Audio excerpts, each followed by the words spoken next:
Ay, at nag-ano na. O yan na. Yan na. Mga bayan na tinabot na raw po ng oil.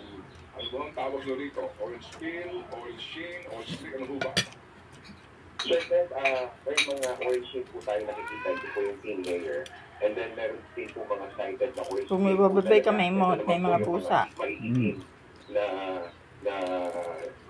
langis doon po sa coastal areas. Opo. So, ito ho ba, tingin nyo dito? Ngayon yung ano. Sir, negative pa. Sir, positive po yung mga news sa coastal areas po ng Cavite na verify po natin at nakipag-ugnayan po tayo sa LGU coastal municipalities nito.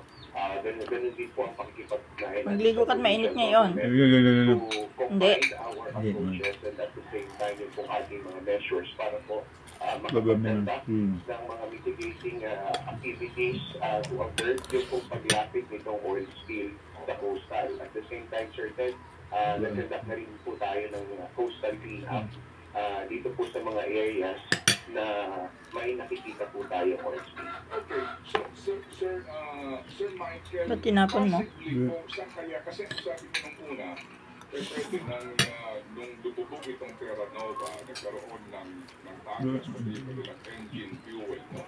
Kaya that time, may mga inabot ng bilis, no? Pero ito kung ngayong umabot sa Bacoor, Gawit, Cabeleta, Rosario, Pagkakit, Marabindor, at Kapaternate, posible po, saan kaya galing ito?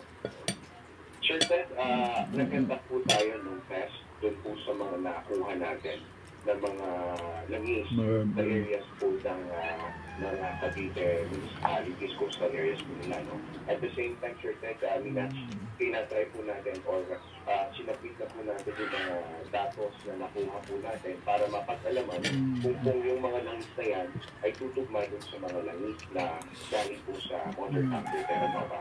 Okay, sige. So, wala pa pong wala pa po yung confirmation. Pero ang klaro, umabot na po itong langis na ito. Ito po sa dalampasikan po ng mga bayan sa Cavite. So, kumusta po, Sir Michael, itong ginagawa niyo po na siphoning sa Terra Nova muna?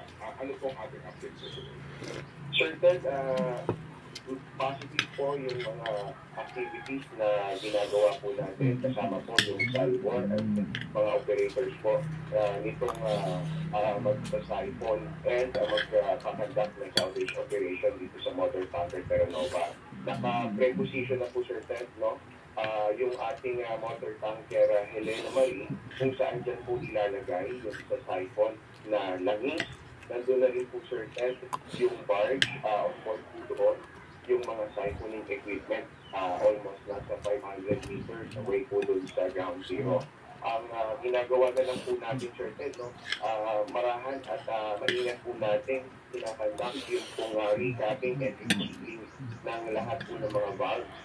Doon, reported po kahapon, Sir Ted, na lahat po ng valves ay na-seal ng yung pong 19 plus yung pong nakitirang 5. Yung 5 valves na po, Sir Ted, found out na wala pong leakage, no? So, yung 19 na nilisil at nirecap natin, patuloy po yung monitor natin para po ma-ensure lang na before po natin simulan yung siphoning ay wala pong mangyayari na ganyan. So, most likely po, pag walang